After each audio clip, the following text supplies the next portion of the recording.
Damos comienzo a un nuevo comentario bíblico expositivo. Servidores de Dios. Quien te habla es Manuel Cornejo.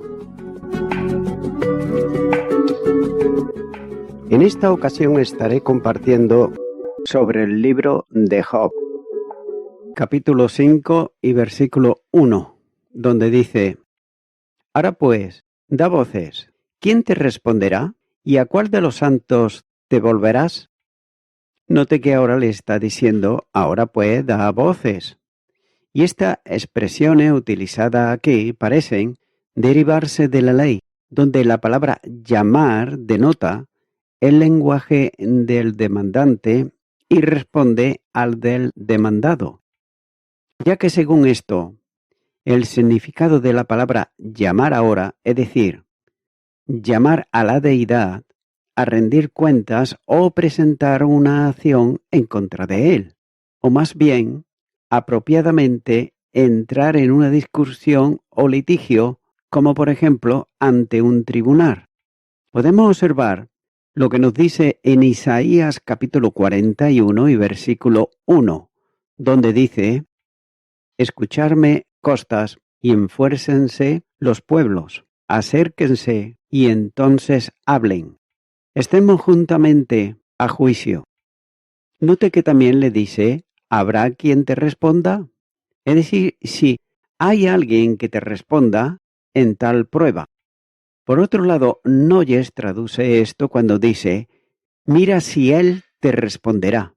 Es decir, mira si la deidad condescenderá a entrar en una controversia judicial contigo y dará cuenta de tus tratos hacia ti.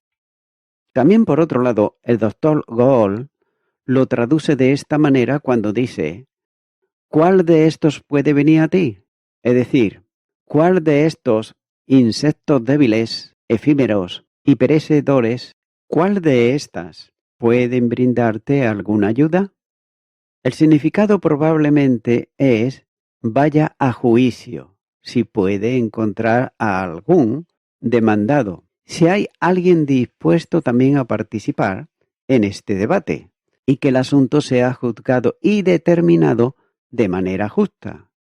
Que se presente un argumento ante un tribunal competente y que se insten las consideraciones a favor y en contra sobre el del punto en el que ahora se está considerando. Nótese que el deseo de Elifaz era que hubiera una investigación justa, donde se instara a todo lo que se pudiera decir de un lado u otro de la cuestión, y donde hubiera una decisión sobre el punto importante en disputa. Note que evidentemente sintió que Job sería frustrado en la discusión ante cualquiera que se llevara a cabo y cualquiera que pudiera tomar el lado opuesto. Y por lo tanto dice que no pudo conseguir que nadie de los santos lo ayudara en la discusión. En la expresión si hay alguien que te responda, puede querer también insinuar que no encontraría a nadie que estuviera dispuesto tan siquiera a investigar el tema. El caso era tan claro y los puntos de vista de Job eran tan obviamente erróneos que los argumentos para la opinión de Elifaz eran tan obvios que dudaba si podía encontrar a alguien que estuviera dispuesto a hacer de ella la ocasión de un juicio establecido y además formar como si pudiera haber alguna duda al respecto. También dice este versículo: ¿y a cuál de los santos te volverás? Es decir, ¿a cuál de ellos buscarás ser un defensor de tales sentimientos o cuál de ellos estaría dispuesto a entrar en una discusión sobre un tema tan claro? Glotins señala sobre esto y dice que supone que Elifaz, habiéndose jactado de haber producido una revelación divina a su favor, como señala el capítulo 4 de Job, ahora llama aquí a Job para que produzca, si puede, algo del mismo tipo en su defensa, o para ver si había alguno de los espíritus celestiales que daría una revelación similar a su favor. La palabra aquí traducida como santo significa propiamente aquellos que son santificados, es decir, santos, y puede aplicarse a hombres santos o también a ángeles. Y note que generalmente se supone que aquí se está refiriendo a los ángeles. Así que teólogos y maestros lo entienden de esta manera, ya que la palabra se usa a menudo en este sentido en las Escrituras. Así pues, la Septuaginta lo entiende aquí.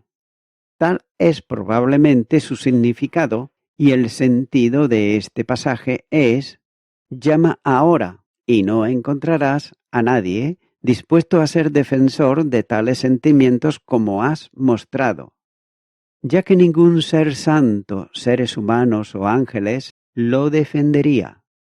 Con esto, probablemente, Elifaz diseñó mostrarle a Job que difería de todo ser santo y que sus puntos de vista no eran los de un hombre verdaderamente piadoso, ya que si no podía encontrar a nadie, ni entre los santos, ángeles, ni entre los hombres piadosos, que fuera el defensor de sus opiniones, se deducía que debía de estar Job equivocado.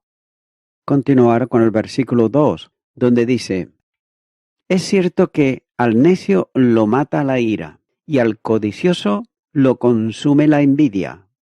Está señalando que es cierto que al necio lo mata la ira, es decir, la ira de Dios. La palabra tonto aquí se usa como sinónimo de malvado, porque la maldad es una locura suprema.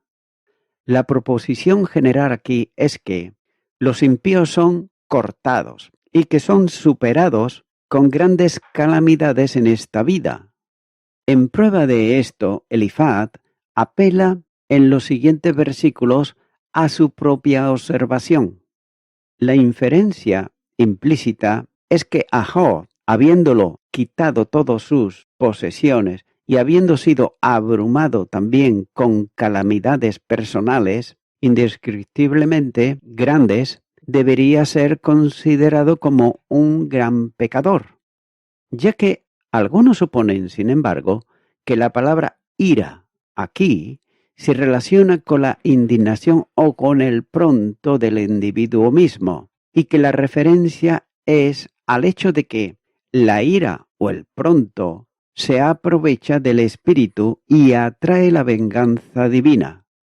Pero por otro lado parece más probable que Elifaz quiera declarar la proposición que la ira de Dios arde contra los impíos, y que los siguientes versículos son una ilustración de este sentimiento, derivado por otra parte de su propia observación. También señala aquí la palabra envidia o indignación. La palabra hebrea significa celos, ardor, envidia. Se puede aplicar a cualquier afecto fuerte de la mente, también a cualquier emoción ferviente, brillante y ardiente. Por otro lado, Gesenius supone que significa aquí envidia como excitado por la prosperidad de los demás, pero parece ser que la conexión requiere que lo entendamos de ira o indignación, como por ejemplo en Deuteronomios, capítulo 29, versículo 20, donde dice: no querrá Jehová perdonarlo, sino que entonces humeará la ira de Jehová y su celo sobre el tal hombre, y se asentará sobre él toda maldición escrita en este libro, y Jehová borrará su nombre de debajo del cielo. Y el Salmo 79 y versículo 5 dice: ¿hasta cuándo, oh Jehová, estarás airado para siempre? ¿Arderá como fuego tu celo? Como se aplica a Dios a menudo, significa sus celos o su ira cuando los afectos de las personas se colocan en otros objetos que no sean el mismo. El libro de Números, capítulo 25, versículo 11, dice: Fineis, hijo de Eleazar, hijo del sacerdote Aarón, ha hecho apartar mi furor de los hijos de Israel, llevado de celo entre ellos, por lo cual yo no he consumido en mi celo a los hijos de Israel. Y también Sofonías, capítulo 1, versículo 18 nos dice: Ni su plata ni su oro podrá librarlos en el día de la ira de Jehová, pues toda la tierra será consumida con el fuego de su celo, porque ciertamente destrucción apresurada hará de todos los habitantes de la tierra. Note que está hablando que consume la envidia. Por otro lado, hay comentaristas y teólogos como por ejemplo Gold y Noyes que traducen esto como el hombre débil. También Jerónimo lo traduce como pequeño y la Septuaginta lo traduce como hombre errante. Wharton como el cuerpo ocupado. La palabra hebrea proviene de abrir y expandir y por lo tanto el participio se aplica a uno que abre sus labios o cuya boca está abierta, es decir, una persona desgarbada. Proverbios capítulo 20, versículo 19 nos dice: El que anda en chismes descubre el secreto. No te entremetas, pues, con el suelto de lengua. Y también significa a alguien que es de corazón abierto, franco, ingenuo, desconfiado y por lo tanto uno que es fácilmente influenciado por otros o cuyo corazón puede ser fácilmente atraído. Por lo tanto, viene a significar a alguien que es simple y tonto. En este sentido se usa aquí para denotar a alguien que es tan simple y tan tonto como para ser apartado por argumentos débiles y opiniones infundadas. No hay ninguna duda de que Elifaz quiso aplicar por insinuación esto a Job como un hombre de mente débil, por haber permitido que los puntos de vista que albergaba causaran tan impresión en su mente y por haberse expresado como lo había hecho. La proposición es general, pero sería fácil comprender cómo pretendía que se aplicara. Continuar con el versículo 3, donde dice: Yo he visto al necio que echaba raíces, y en la misma hora maldije su habitación. Él había visto al necio que echaba raíces, y note que esta figura es para denotar un crecimiento próspero y rápido que usa a menudo en las Escrituras. Así, por ejemplo, en el Salmo 1.3, donde dice: Y será como un árbol plantado junto a los ríos de agua. Eso trae su fruto en su tiempo. Y así también en Isaías capítulo 27, versículo 6 dice: Hará echar raíces a los que salgan de Jacob. Israel florecerá, y llenará de fruto la faz del mundo.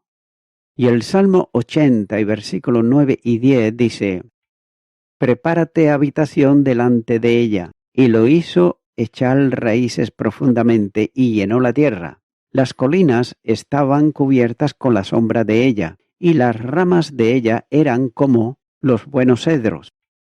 También sigue diciendo este versículo: y en la misma hora, queriendo decir por otro lado, o bien que la calamidad vino sobre él repentinamente, como lo había hecho sobre Job, es decir, sin ninguna preparación aparente. Note que la calamidad llegó antes de un gran tiempo, es decir, que esta prosperidad no continuó. Probablemente hay una referencia implícita aquí al caso de Job, lo que significa que él había conocido tales casos antes, y como el caso de Job concordaba con lo que había visto anteriormente. Por tanto, se apresuró a la conclusión de que Job debía de haber sido un hombre malvado. También dice maldije su habitación, es decir, tuvo ocasión de considerarlo maldito.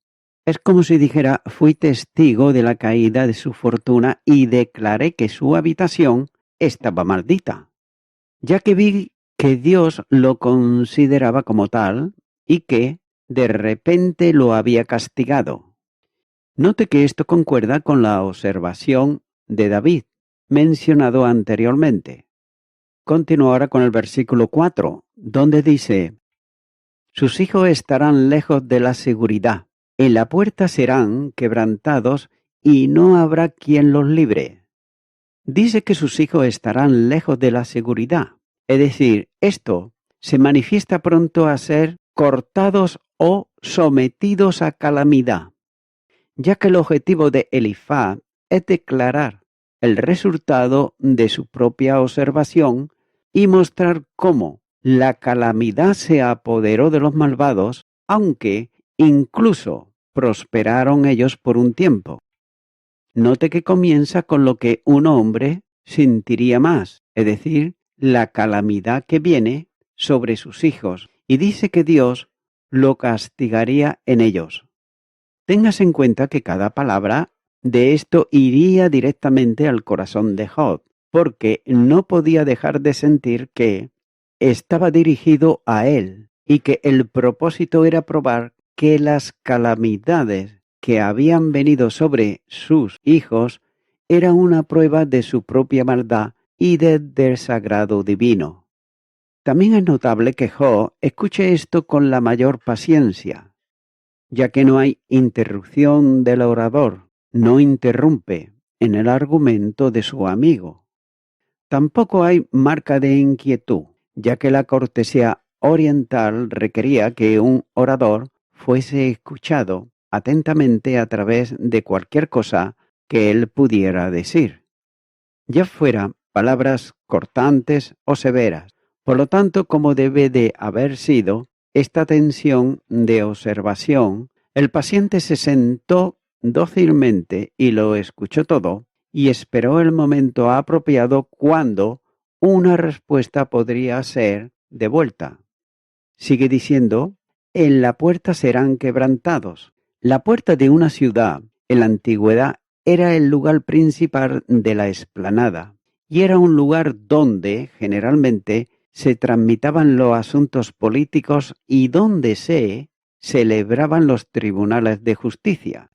Génesis capítulo 23, versículo 10 dice, este Efrón estaba entre los hijos de Ed y respondió Efrón, eteo, a Abraham, en presencia de los hijos de Ed, de todos los que estaban por la puerta de su ciudad, diciendo. Y el Salmo 127 y versículo 5 dice, bienaventurado el hombre que llenó su aljaba de ellos, no será avergonzado cuando hablare con los enemigos en la puerta. Y Proverbios, capítulo 22 y versículo 22, dice, no robes al pobre, porque es pobre, ni quebrantes en la puerta al afligido. Por otro lado, también los griegos celebraron sus tribunales en algún lugar público o de negocios. Por lo tanto, como por ejemplo el foro, el agora también, era un lugar para ferias, ya que algunos suponen que el significado aquí es que fueron oprimidos y pisoteados por la explanada de la puerta. Pero el significado, por otro lado, más probable es que no encontraron a nadie que defendiera su causa, que estaban sujetos a la opresión y la injusticia en las decisiones judiciales. Y luego, cuando sus padres estaban muertos, nadie se levantaba para reivindicarlos por respeto a su memoria.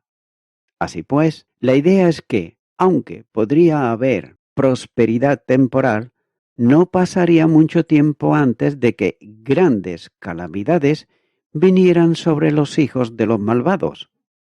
Continúa ahora con el versículo 5, donde dice, sus mies comerán los hambrientos, y la sacarán de entre los espinos, y los sedientos beberán su hacienda.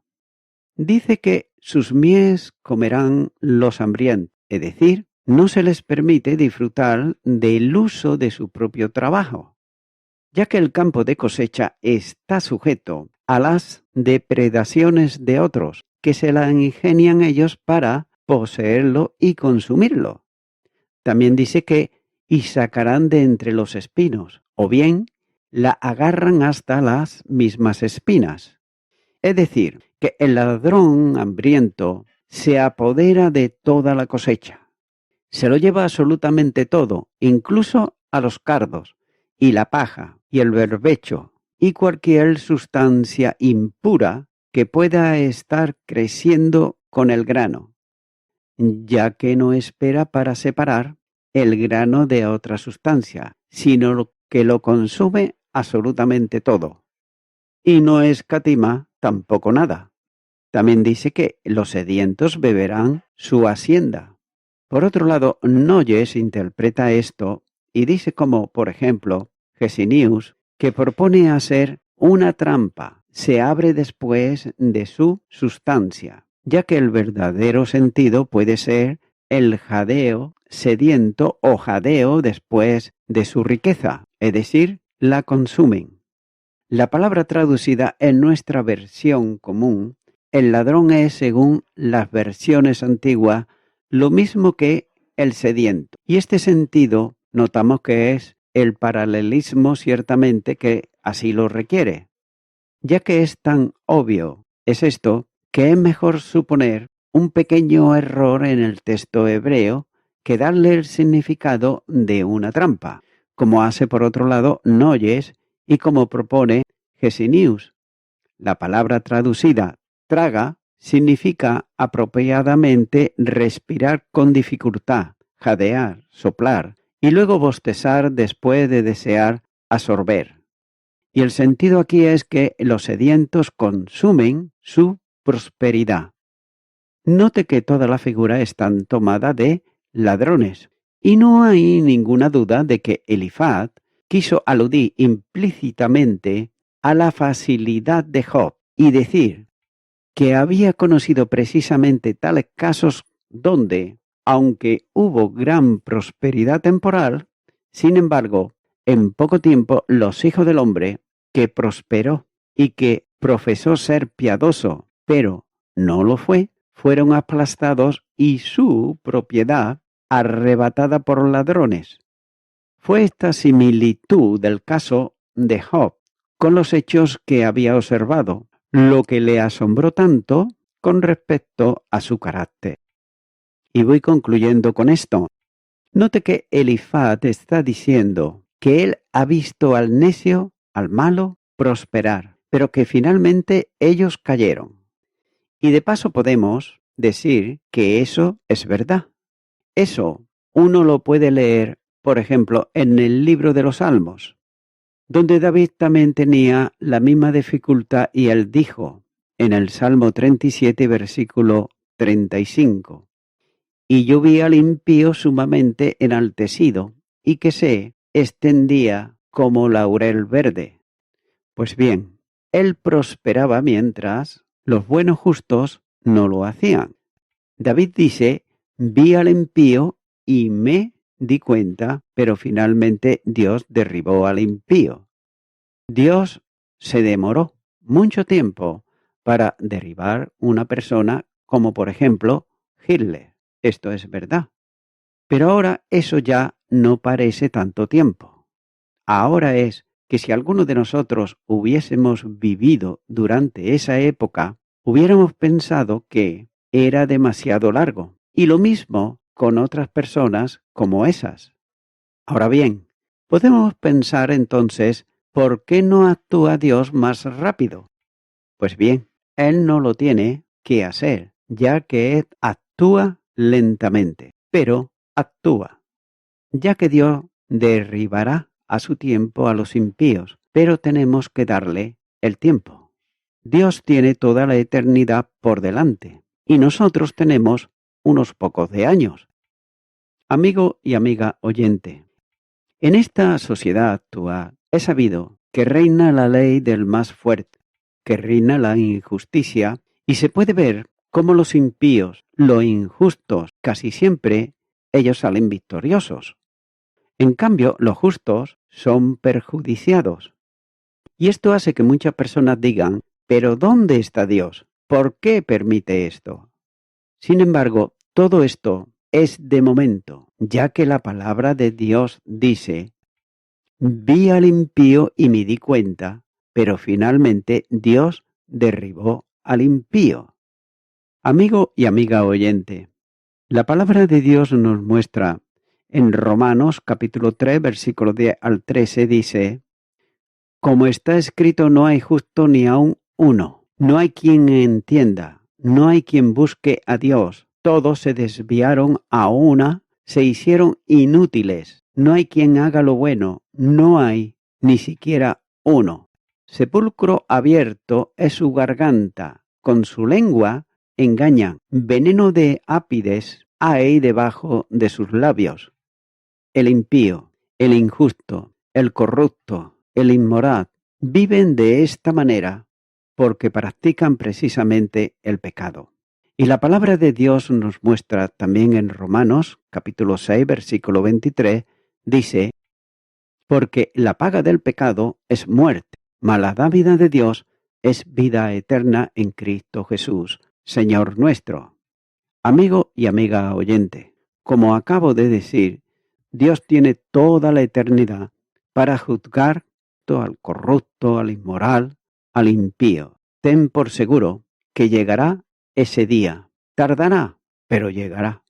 Pero sin embargo puede llegar ahora instantáneamente algo que es mucho mejor, y es la justificación en Cristo Jesús, porque dice que la paga del pecado es muerte.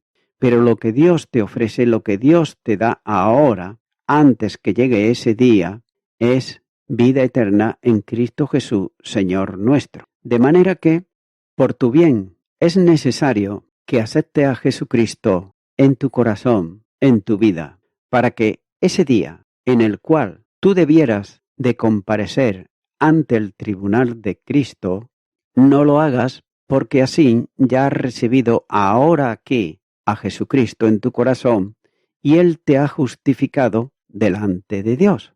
Así que por medio de la fe somos justificados para con Dios por medio de Jesucristo. Te animo pues ahora a que tú vengas a Cristo Jesús y que le recibas como tu Salvador. Si tú crees esto, si tú crees que Jesucristo dio su vida en la cruz del Calvario a favor del pecador y la pecadora arrepentido y arrepentida, si tú crees que Él resucitó de entre los muertos, si tú crees que Él quiere librarte de la injusticia, de la inmoralidad, de la corrupción, de la impiedad, Él puede hacerlo, pero tú debes de venir primero a Él en arrepentimiento y recibirle en tu corazón, para que así Él haga desde adentro hacia afuera su obra en tu vida. Ora conmigo esta oración que voy a hacer si nunca antes la has hecho y di: Señor Jesucristo, vengo ante ti en arrepentimiento pidiéndote perdón por todos mis pecados y todos mis delitos. Tú me conoces bien, cómo soy, qué clase de persona soy, y así, tal como soy, vengo ante ti, para que tú me libres de todo aquello que es malo para mí. Te abro mi corazón y te acepto como mi Salvador. En tu nombre. Amén.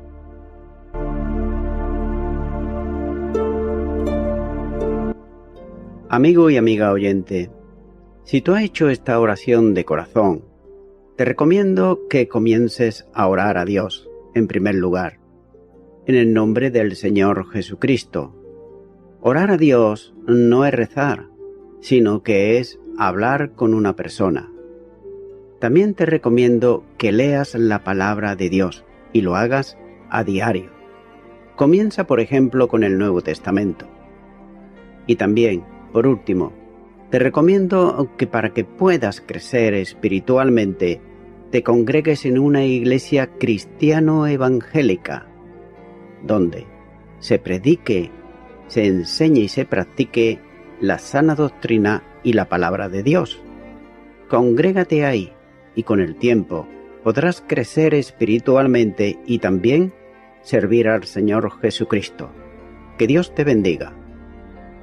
Y a toda la audiencia, nuevamente ya me estoy despidiendo de todos ustedes y será hasta el próximo programa. Que Dios os bendiga a todos.